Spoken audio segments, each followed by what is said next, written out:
گانے والیاں محترم ہو جائیں گی، گانے والیاں محترم ہو جائیں گی، جن کی وجہ سے اللہ ناراض ہوا انہیں کوئی جب عزت دی جائے گی۔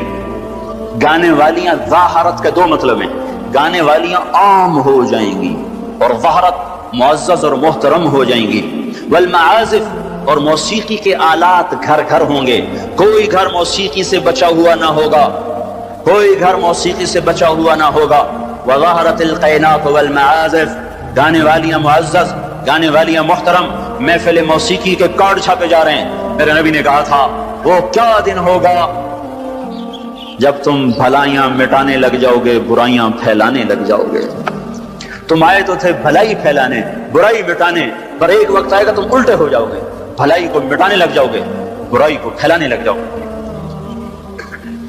تو آپ نے فرمایا گانے والیاں عام اور گانا گھر گھر۔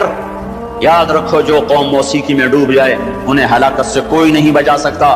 مشرق اور مغرب اللہ کی پکڑ میں آنے والے، میں آپ کو بتا رہا ہوں، میں نجومی اور کاہن نہیں ہوں، پر میری زندگی کا کچھ عرصہ اللہ کی کتاب کے ساتھ گزرا ہے۔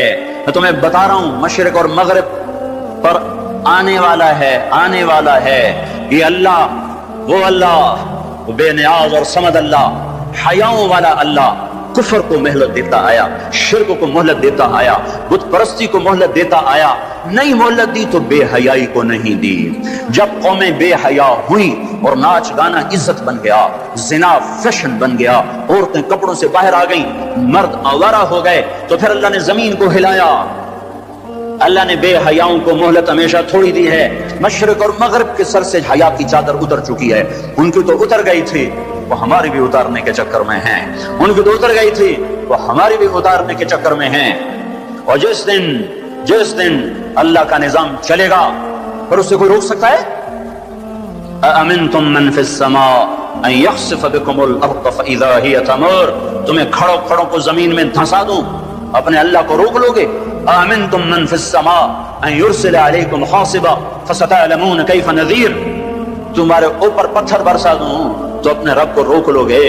وَلَقَدْ كَذَّبَ الَّذِينَ مِن قَبْلِهِمْ فَكَيْفَ كَانَ نَكِيرٌ، تم سے پہلوں نے جھٹلایا، تیرے رب نے پکڑ کے دکھایا، کچھ تو عبرت کی نظر سے دیکھو۔ موہنجو داڑو چلو بہت دور ہے، ٹیکسلا کیوں نہیں چلے جاتے ہو؟ یہ گندھارا کی تہذیب پہ کیوں نہیں کھڑے ہو کہ تم غور کرتے ہو؟ ان کے ٹوٹے مکان، ان کی دفن شدہ تہذیبیں اور ان کے ویران حویلیاں، موہنجو داڑو کی تہذیب، ہڑپا کی تہذیب، یہ تو میرے دیش کے اندر ہے، مجھے باہر نہیں جانا پڑے گا، مجھے روم کے کھنڈر دیکھنے کے لیے اٹلی جانے کی ضرورت نہیں ہے، اردن جانے کی، ترکی جانے کی ضرورت نہیں ہے، یہی کھنڈر بتا رہے ہیں۔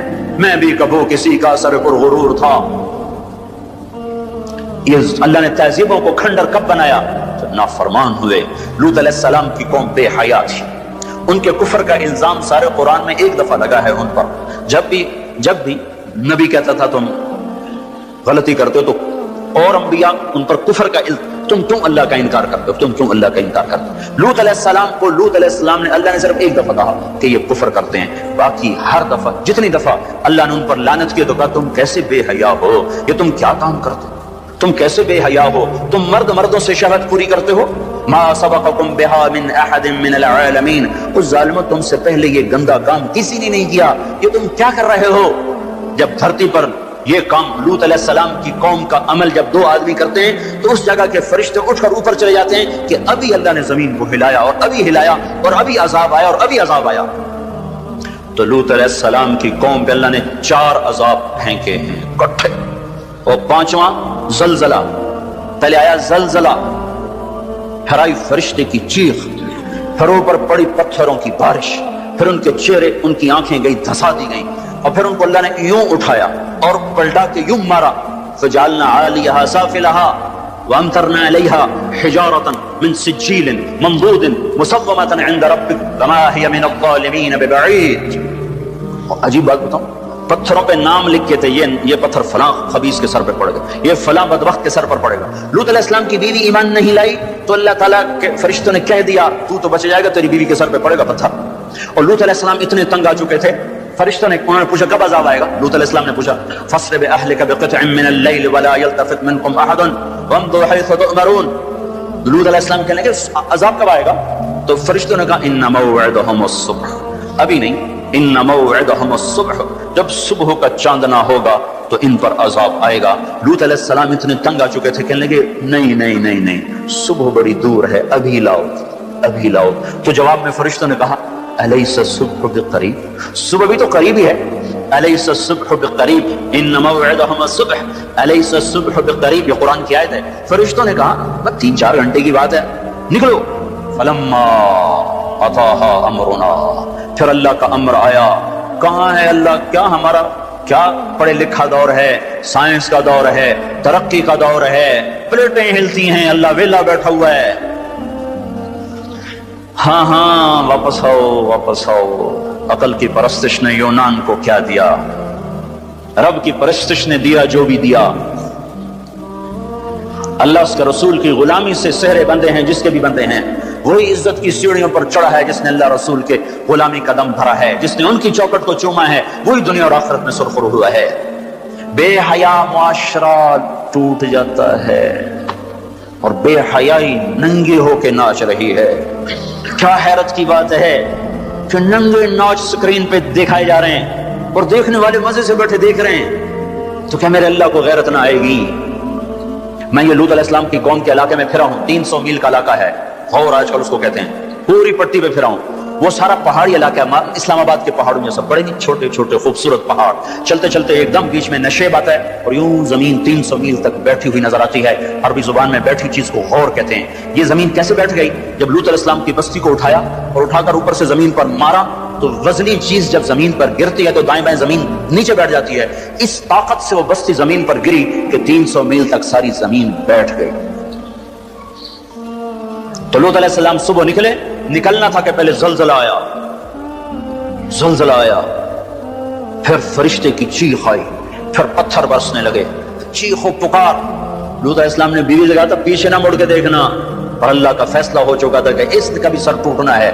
تو چلتے چلتے چلتے بس وہ نہیں رہ سکی، ذرا یوں اتنی کو گردن ٹیڑھی ہوئی تھی تو اوپر سے پتھر آیا اور اسے بھوسا بنا کے پھینک دیا۔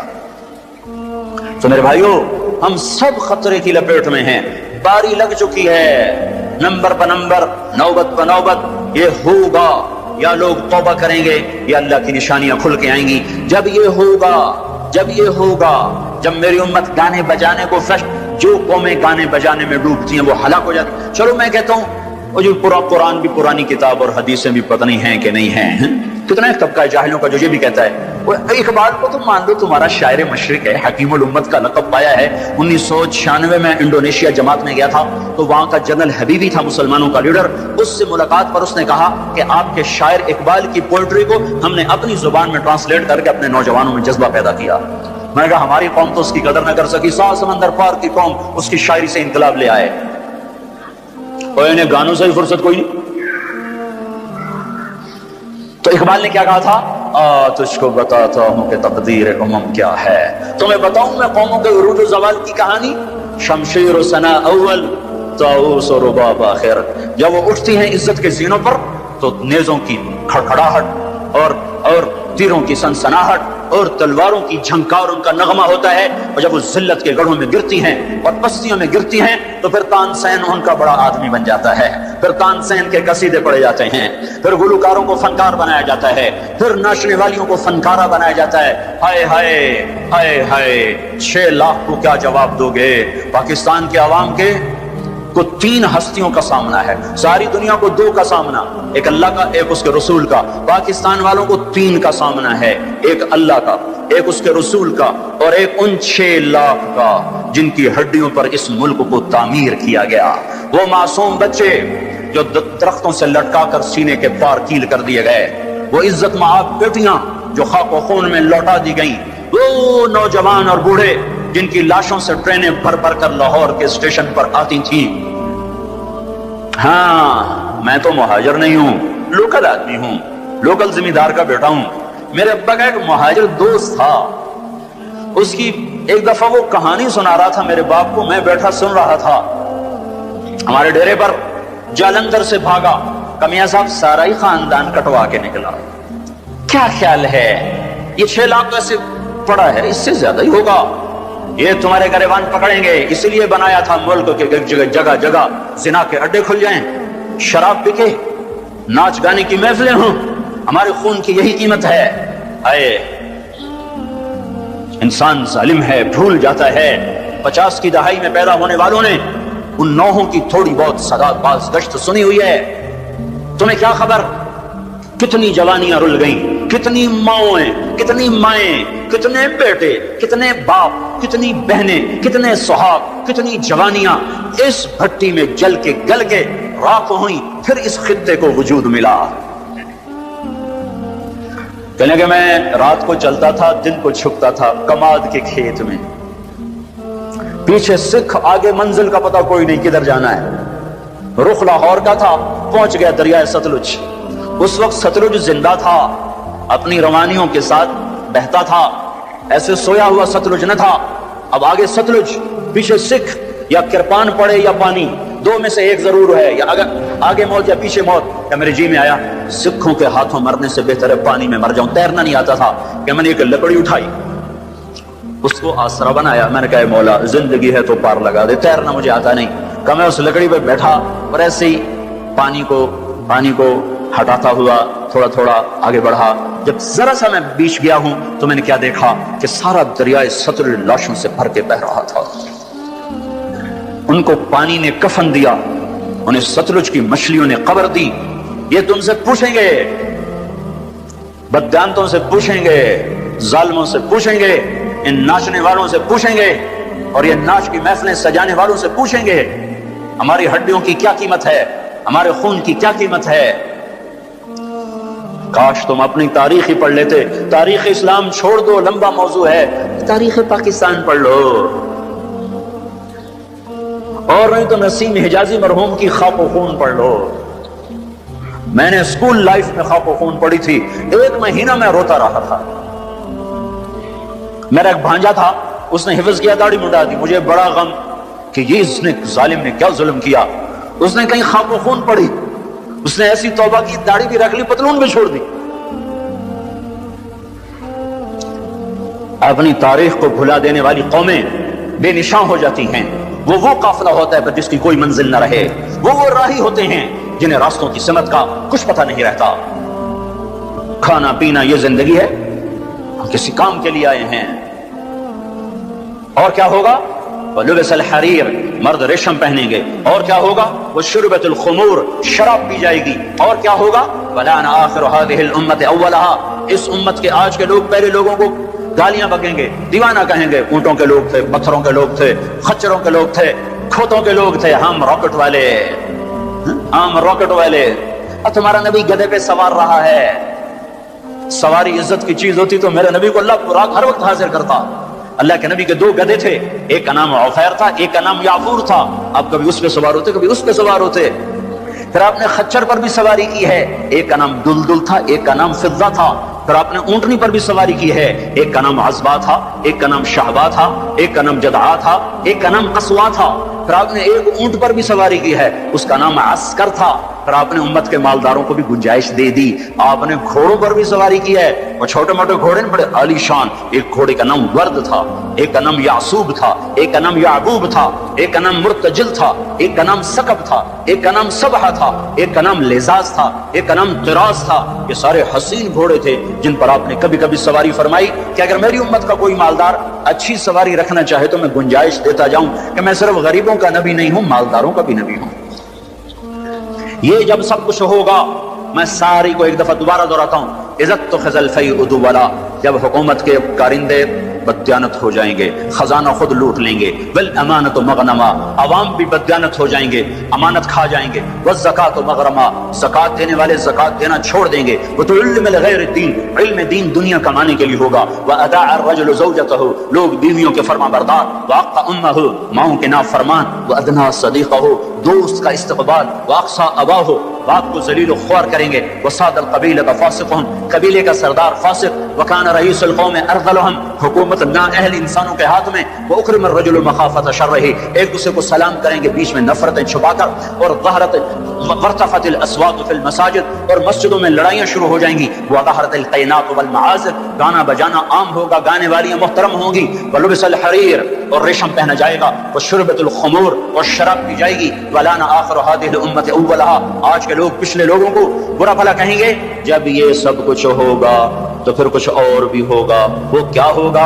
فَلْيَرْتَكِبُوا عِنْدَ ذَلِكَ رِيحًا حَمْرَاءَ وَزَلْزَلَةً وَخَسْفًا وَقَذْفًا وَآيَاتٍ مُتَتَابِعَاتٍ، تو پھر میری امت انتظار کرے، ان پر ہوائیں پاگل بن کے جھپٹیں گی، ہواؤں کا رنگ سرخ ہو جائے گا، زمین زلزلوں پہ آ جائے گی، زمین میں دھنسا دیے جائیں گے، پتھر برسا دیے جائیں گے، اور اوپر نیچے عذاب کے دہانے کھل جائیں گے۔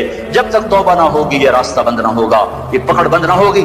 میرے بھائیوں، آپ سب کی میں منت کرتا ہوں، ہاتھ جوڑتا ہوں، اور اعتکاف والوں کا شکر گزار ہوں کہ انہوں نے اللہ کے غصے کو ٹھنڈا کرنے والا کام کیا۔ آپ سب سے بھی کہتا ہوں کہ ہم سب اللہ کے دربار میں جھک کر توبہ کریں۔ یہ توبہ کا وقت ہے، یوم دعا منانے کی چیز نہیں ہے، اور یہ رونے کی چیز ہے، رو کہ وہ روٹھا ہوا ہے، اور اسے منانا سب سے آسان ہے، سب سے آسان ہے۔ میرے ایک بزرگ مجھ سے ناراض ہو،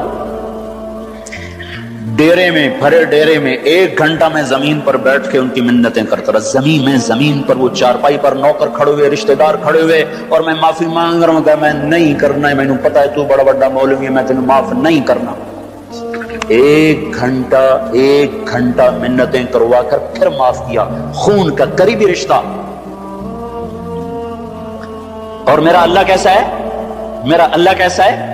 اے ہے یا ابن آدم لو بلغت ذنوبك عنان السماء ثم استغفرتنی غفرت لك ولا ابالی، میرا بندہ حوصلے نکال لے گناہ کرنے کے، اتنے کر کے اسلام آباد کو نہ بھر، اتنے کر کے پاکستان کو نہ بھر، ہند و سندھ کو نہ بھر، 7 زمینوں کو بھر دے، پھر تہ بتہ گناہوں کو رکھتا جا، اور خلاؤں کو بھر دے، چاند تاروں کی روشنی چھین لے، سورج کو کالا کر دے اپنے گناہوں سے، اور اپنے گناہوں کو میرے آسمان کی چھت کے ساتھ آ کر پھنسا دے۔ اتنے گناہ کرنے کے بعد تو نے 1 دفعہ اگر کہہ دیا یا اللہ معاف کر دے تو میں سارے معاف کر دوں گا، ولا ابالی، کوئی ہے مجھے پوچھنے والا؟ مجھے کوئی پوچھ سکتا ہے کہ کیوں معاف کیا؟ مجھے کوئی پرواہ نہیں ہے۔ تم توبہ کرنے والے بنو، مجھے معاف کرنے میں دیکھو گے کوئی دیر نہ لگے گی۔ من تقرب الی تلقیتہ من بعید، ساری زندگی کٹ گئی عشق بتا میں، مومن سے چوک ہو گئی، یا ویسے شاعری کی ترنگ میں کہہ دیا آخر عمر میں کیا خاک مسلمان ہوں گے، آخر عمر تو بہت زیادہ ہے، آخری سانس میں بھی توبہ کر لے تو اللہ گلے سے لگا لے۔ جو اپنے گناہوں کا بوجھ لے کر ندامت کے آنسو بہاتا ہوا بوجھل قدموں کے ساتھ اللہ کے گھر کی طرف بڑھتا ہے کہ آج اللہ کو منانے جا، آج اس سے صلح کرنے جا رہا ہوں۔ ماؤں کو منانے جاؤ وہ بات نہیں کرتی، باپ کو مناؤ وہ الٹا پٹائی کرتا ہے، بھائی کو منانے جاؤ وہ دروازہ نہیں کھولتا، اور رب کو منانے جاؤ کب جب بال گناہوں میں جکڑا ہوا، جب رواں گناہوں کا گٹر بنا ہوا، جب پیچھے مڑ کے دیکھو تو کوئی ایک کرن کہیں نیکی کی نظر نہ آتی ہو، سیاہیوں میں لتھڑا ہوا، گندگیوں میں ڈوبی ہوئی یا ڈوبا ہوا، لتھڑی ہوئی یا لتھڑا ہوا، غفلت میں زندگی گزارنے والی یا گزارنے والا، جب یہ بوجھل قدموں سے اللہ کی طرف بڑھتا ہے تو میرا اللہ کہتا ہے ٹھہرو، میں تیرے استقبال کے لیے عرشوں سے نیچے اتر کے خود آگے آ رہا۔ تلقیتہ من بعید، آؤ جی ہم آگے نہیں بڑھ جاتے اپنے قریبی دوست کے لیے، آؤ جی۔ تو یہ کچھ میرا اللہ کہہ رہا ہے، جو توبہ کرنے میری طرف آتا ہے میں آگے بڑھ کے اس کا استقبال کرتا ہوں۔ ومن اعرض عنی نادیتہ عن قریب، جو مجھ سے روٹ جاتا ہے اس کو خود قریب جا کے بلاتا ہوں۔ الی عین اولک رب غیری، میرا بندہ کو مجھ سے پیارا رب تیرے پاس ہے؟ کہاں جا رہے ہو؟ جس سے ماں نافرمان بچے کو کہتی کہاں جا، جاہل تھے، جانور تھے، اور جب انسانیت کا شعور آیا تو وہ اٹھ کے اللہ کے پاس چلے گئے۔ اور تمہارے ہیں تو قدر کر لو، میں تو محروم ہوں ان دونوں سے، تمہارے زندہ ہیں تو قدر کرو ورنہ کف افسوس ملتے رہو گے۔ موسیٰ جیسوں سے اللہ نے کہہ دیا جب ماں مر گئی، موسیٰ کوہ طور پہ اب ذرا سنبھل کے آیا کرو، دعائیں کرنے والی چلی گئی۔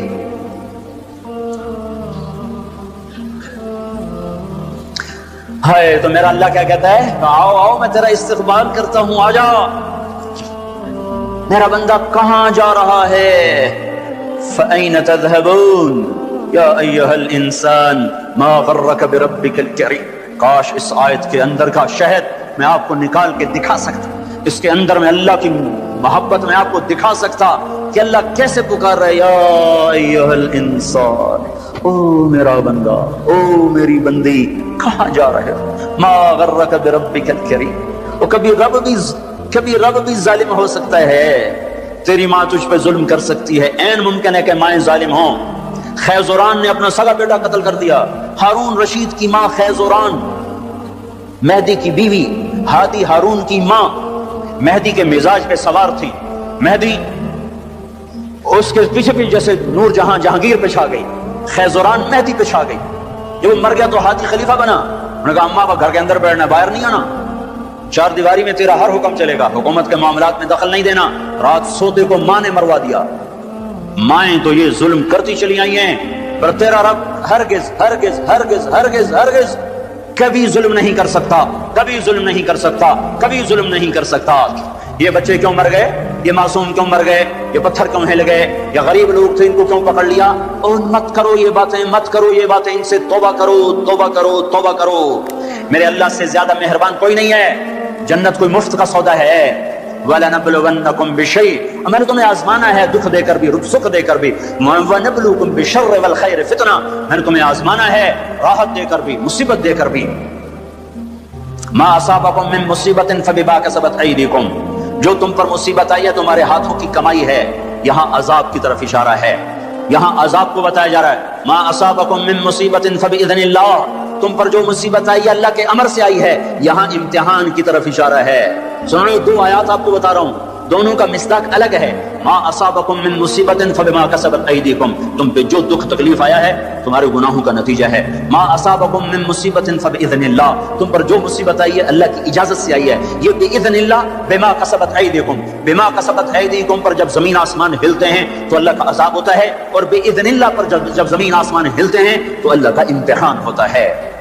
اچھا چلو، ان پر یہ تو گناہگار بھی ہوں گے، کون سے معصوم تھے، گناہگار بھی ہوں گے۔ اللہ تعالیٰ ایک حدیث میں آتا ہے، اللہ اپنے بندے کے لیے جنت میں ایک مقام طے کرتا ہے، وہ اپنے عمل سے پہنچ نہیں پاتا تو اللہ اس کو مصیبت ڈال کے اس کو وہ مقام عطا فرما دیتا ہے۔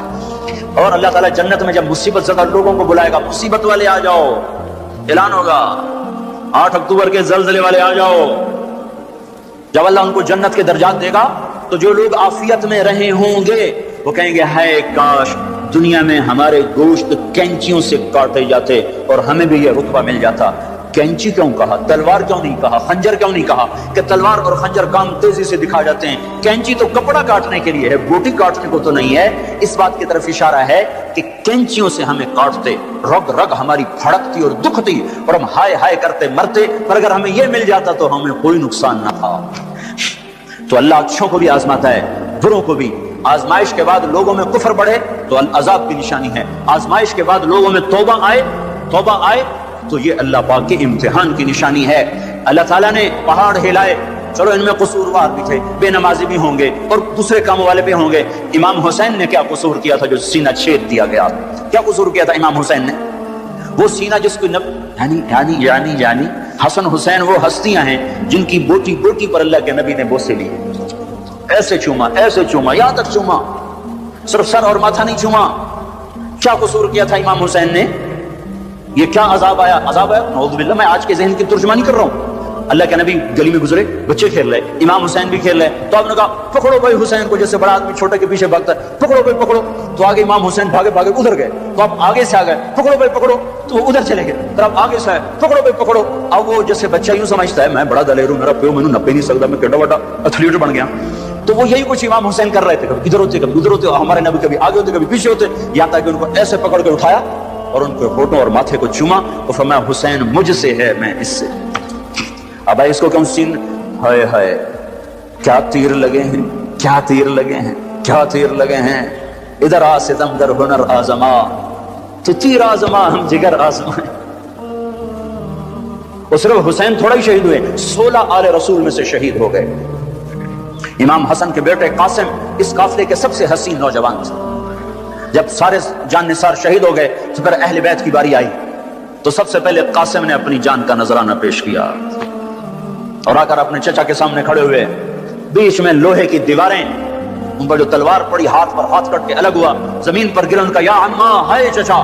تو امام حسین کہاں پہنچتے، لوہے کو چیرتے چیرتے جب پہنچے تو ظلم اپنا کام دکھا چکا تھا، اور بیٹا بھتیجا آخری سانسوں میں ہچکیاں لے رہا تھا، تو اس کے سرانے کھڑے ہو کر کہا، قاسم میرے بیٹے، آج تیرے چچا کے دوست بڑے تھوڑے ہیں اور دشمن بڑے زیادہ ہیں، اللہ ناصرہ وکفر باطرہ، وہ کیا دن ہوگا جب اللہ کا رسول تیری طرف سے خود مدعی بن کے عدالت میں آئے گا، اس دن ان کو کہاں جائے پناہ ملے گی۔ ایک دفعہ تلواریں رک گئی امام حسین کے یہ بول سن کر، تو ان کو اٹھایا، سینے سے چمٹا کر ان کے پاؤں زمین پہ لگتے جا رہے تھے، جہاں پہلے جعفر کے بیٹے شہید ہوئے پڑے تھے، جعفر کے بیٹے عون، عبداللہ، محمد، عون اور محمد یہاں شہید ہوئے ہیں، عبداللہ زندہ سلامت رہے جن سے حضرت جعفر کی نسل چلی، عون اور محمد کے ساتھ جا کے قاسم کو لٹا دیا۔ 16 آخری شہزادہ عبداللہ، امام حسین کے 4 بیٹے شہید ہوئے، علی الاکبر، علی الاوسط، ابو بکر، عبداللہ، 4 بیٹے شہید ہوئے۔ آخری بچے عبداللہ ہیں، 2 سال کے، ان کو بلوایا ملنے کے لیے، پیار کرنے کے لیے، خود رہ گئے، بچہ رہ گیا تھا، اب جانے کا وقت آ چکا ہے، تو اس کو پیار کر کے وہ بچہ ایسے تڑپ رہا تھا پیاس کی شدت سے، اتنے میں ایک سنسناتا تیر آیا اور عبداللہ کے سیدھا آ کر گلے میں لگا، خون کا فوارہ چھوٹا، اسماعیل علیہ السلام کی پیاس بجھائی زمزم کے پانی سے، اور حسین کے لال کی پیاس بجھائی اس کے اپنے خون جگر سے۔ یہاں دل پھٹ گیا ہے، دل ہی تو ہے نہ سنگ و غشت، درد سے بھرنا آئے کیوں، صبر کا پیمانہ لبریز ہو گیا، اور بیٹے کے خون کو دونوں ہاتھوں میں لے کر ایسے لب بنا کر یوں آسمان کی طرف اٹھایا، اے میرے رب، اگر تو نے اپنی مدد کو روک لیا ہے تو میرا تجھ سے گلہ کوئی نہیں ہے۔ ہمیں یہ سبق دیا گیا ہے کہ اللہ کوئی مصیبت لائے، یا اللہ ہم تیرے غلام، ہم تیرے غلام۔ سنو، ابن ماجہ کی روایت ہے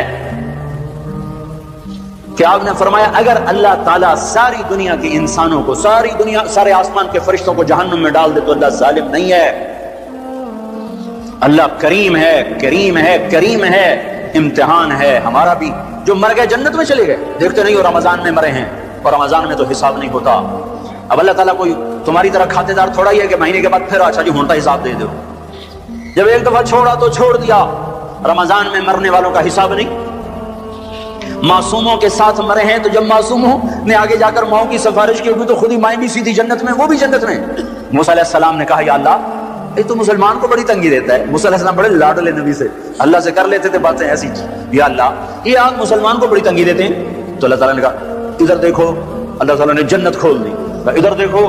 جب جنت کو دیکھا تو کہنے لگے، میرے مولا تیری عزت و جلال کی قسم، اگر مسلمان کے ہاتھ کٹے ہوں، پاؤں کٹے ہوں، ناک کے بل زمین پہ رگڑتا گھسٹتا پھر رہا ہو، اور قیامت تک اس طرح سسک سسک کے زندہ رہے اور مر جائے، اور مر کے یہاں چلا جائے، تو اس نے کوئی غم نہیں دیکھا۔ پھر موسیٰ علیہ السلام نے کہا، یا اللہ، تو کافر کو بڑی چھوڑ دیتا ہے، کافر کو بڑے مزے کراتا ہے۔ ہمارے لوگ بھی ہر وقت کافروں کی تسمیاں پڑھتے رہتے ہیں، وہ اتنے اچھے، ہم اتنے برے، وہ اتنے اچھے، ہم اتنے برے۔ میری سنو، جب کافر کی تعریف ہوتی ہے مقابلتاً مسلمان، بطور انسان نہیں، بطور انسان نہیں، ہم ایسے ہیں، ہم اتنے گندے ہیں، وہ اتنے اچھے ہیں، اس انداز میں، ورنہ کسی کی بھی تعریف کرنا کوئی بری چیز نہیں ہے۔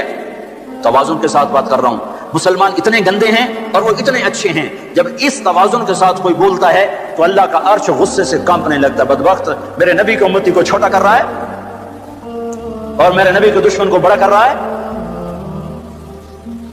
اس امت کے برے سے برے کے لیے بھی اللہ کے نبی کا آنسو بہا ہے۔ یا اللہ، تو کافر کو بہت کچھ دیتا ہے۔ تو اللہ تعالیٰ نے کہا، ٹھہرو ذرا ادھر دیکھو۔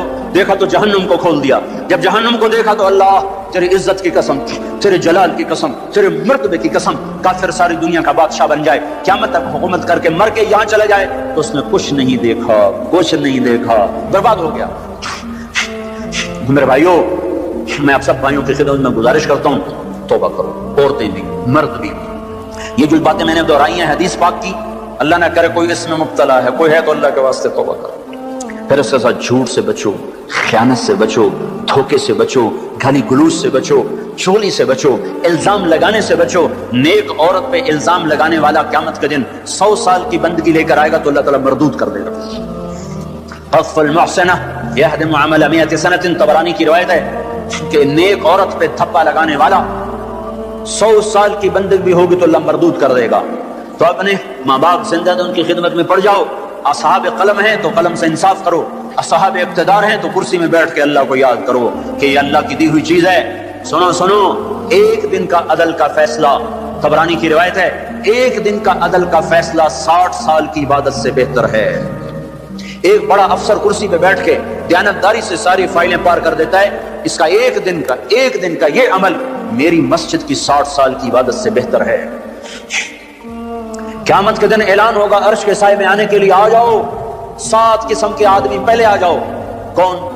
ولی اللہ، کتب ابدال، شہید مجاہد، مفسر محدث؟ نہیں، سب سے پہلے عادل بادشاہ آ جائیں، عادل حاکم آ جائیں، عادل وزیر اعظم، عادل صدر، عادل secretary, Adil I G, Adil D I جی، عادل جج، چاہے وہ سول عدالت کا ہو یا سپریم کورٹ کا ہو، عدل والے آ جاؤ، وہ وکیل جو لوگوں کو عدل لے کر دیتے ہیں اور ظالم کے پیسے دے کر اپنے قلم کو علم کو بیچتے نہیں ہیں، اللہ تعالیٰ ان کو بھی بلا لے گا، آ جاؤ تم بھی عدل کے لیے لڑتے رہے، آ جاؤ۔ سب سے پہلے عرش کا سایہ ان کے لیے کھلے گا، ان کے لیے آگے بڑھے گا جو دنیا میں عدل قائم کرتے رہے۔ تو میرے بھائیوں، بہت بڑا مجمع اہل ایمان کا ہے، مسجد بھری ہوئی ہے، عورتیں بھی ہیں، مرد بھی ہیں، توبہ کرو اور اپنی توبہ کو پکا کرنا ہے تو اچھی صحبت اختیار کرو۔ صحبت صالح تو را صالح کند، صحبت تعالی تو را تعالی کند، اچھی صحبت، اچھے سنگ ترے۔ ایک وہ بیچ رہا تھا سنگ ترے، وہ کہتا اچھے سنگ ترے، تو ایک بیٹھے تھے کوئی اللہ کے نیک بندے، ان کی آنکھوں میں آنسو آ گئے۔ ان کا حضرت جی کس بات پہ رو رہے ہو؟ وہ کہہ رہا ہے اچھے سنگ ترے، اچھے سنگ تر گئے، پار ہو گئے، کامیاب ہو گئے۔ صحبت اختیار کرو، نیک لوگوں کی صحبت۔ تبلیغ میں جاؤ، 4 مہینے لگاؤ، چلہ لگاؤ۔ رائمنڈ کا اجتماع آ رہا ہے 18 کی شام سے، 3 دن کا اجتماع ہے، اس کے بعد جماعتیں اللہ کے راستے میں نکلیں گی۔ یہ تربیت کی محنت ہے۔ تبلیغ کوئی فرقہ واریت کا کام نہیں، تبلیغ کوئی کسی مخصوص افکار کی ترجمانی نہیں ہے۔ تبلیغ پہلی دفعہ ایک ایسی محنت کو دیکھا ہے زندگی میں جو صرف اسلام کو پیش کر رہے ہیں، صرف اسلام کو پیش کر رہے ہیں۔ اور اس میں اللہ نے ایسی جاذبیت رکھی ہے کہ 6 بر اعظم میں اللہ تعالیٰ مجھے اپنے فضل سے لے گیا ہے۔ میں 6 بر اعظم کا چشمدید گواہ ہوں کہ اللہ نے کس طرح زندگیوں کو پلٹا دیا ہے اور دے رہا ہے اس مبارک محنت کی وجہ سے۔ ہم پریس اخبار کا سہارا نہیں لیتے کہ ہم نام پیش کریں کہ یہ ہو رہا ہے وہ ہو رہا ہے۔ مجھے ایک کالم والے نے میرے نام سے کالم میں پیغام بھیجا کہ تبلیغی جماعت والے کچھ نہیں کر رہے، تو میں نے ان کو فون کر کے کہا جن کے لیے کر رہے ہیں وہ دیکھ رہا ہے۔ کوئی ہم تصویریں چھپوائیں گے کہ دیکھو ہمارا کیمپ دیکھو آ کے۔ قادسیہ کی لڑائی میں مال غنیمت اکٹھا ہو رہا تھا، تو ایک نوجوان ایک صندوق لے کر آئے، تو سوید بن مقرن رضی اللہ تعالیٰ عنہ خزانے کو اکٹھا کرنے کے امیر تھے، تو انہیں صندوق کھولا تو اس میں ایسے جواہرات تھے جو وہ پڑا ہوا تھا نا خزانہ، اس سب سے قیمتی، وہ ایک طرف یہ صندوق ایک طرف۔ اس کو حیران ہو کر دیکھنے لگے، کہنے لگے اس میں سے کچھ لیا تو نہیں؟ وہ کہنے لگا لینا ہوتا تو پھر سارا ہی لے جاتا، تمہیں جو لا کے دیا ہے تو تمہیں کچھ خبر تھی کہ مجھے یہ چیز ملی ہے، اور لینا تو میں سارا لے جاتا۔ کہا کمال کر دیا، تیرا نام کیا ہے؟ کہ کیوں مشہوری کرنا چاہتے ہو کہ فلاں آدمی بڑا دیانتدار ہے؟ جس رب کے لیے کیا ہے وہ میرا نام جانتا ہے۔ اور یہ کہہ کر پلٹے اور دوڑ لگا دی کہ میرا تعاقب نہ ہو سکے۔ سوید بن مقرن نے پیچھے آدمی دوڑایا، تھوڑا دیکھو یہ کون شخص ہے، وہ آگے آگے یہ پیچھے، اس کو نہیں پتا میرا تعاقب ہو رہا ہے۔ جا کر جب اپنے خیمے میں بیٹھے تو انہوں نے دائیں بائیں سے پوچھا کون شخص ہیں؟ کہ سعید نخعی یمن کے ہیں، سعید نخعی یمن کے ہیں۔ صلاح الدین ایوبی عقا میں محاصرے میں آ گئے، رچرڈ نے محاصرہ کیا اور انتہائی خوفناک شکل بن گئی۔ انہوں نے برج تیار کیے جس پر آگ کے تیر اثر نہیں کرتے۔ پہلے ایسا ہوتا تھا برجوں کو آگے بڑھاتے، لکڑی کو آگ کے تیر برساتے، آگ لگ جاتی۔ انہوں نے ایسا پر تیل ملا کہ اس پر آگ اثر نہیں کرتی تھی، تو وہ حیران پریشان کہ اب کیا بنے گا۔ ایک نوجوان آیا ہانڈیاں لے کر، پہلا بم جو ایجاد ہوا، ایک مسلمان نے ایجاد کیا پہلا بم، آ کر کہنے لگا سلطان اس ہانڈی کو اس پر مارو۔ یہ ہانڈی کیا کرے گی؟ کہ تم مارو تو صحیح۔ تو انہوں نے جو اٹھا کے ایک ہانڈی کو پھینکا، وہ اس زمانے کی توپ کے ساتھ ایک دھماکہ ہوا، سارے برج میں آگ لگی، دوسرا تیسرا چوتھا، سارے برج جل گئے۔ جو باقی تھے انہوں نے بھگا کے پیچھے ہٹا لیے۔ سلطان سجدے میں گر گئے اور پھر اٹھ کر کہنے لگے بیٹا مانگ کیا مانگتا ہے؟ کہا سلطان جس کے لیے کیا ہے اسی سے لوں گا، تو کیا دے گا؟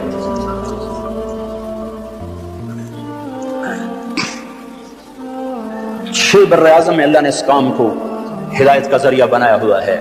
یہ فرقہ واریت سے کام پاک ہے، یہ سیاست سے پاک ہے، یہ انسان کی ذات سے بحث کرتا ہے۔ انسان صحیح بنے، اور صحیح انسان وہی ہوتا ہے جو صحیح مسلمان ہو۔ اس کے علاوہ انسان کا تصور ہی کوئی نہیں ہے۔ جو اللہ کو نہ پہچانے، رسول کو نہ پہچانے، وہ آگے کیا پہچانے؟ تو میں سارے مجمع سے گزارش کرتا ہوں توبہ کرو،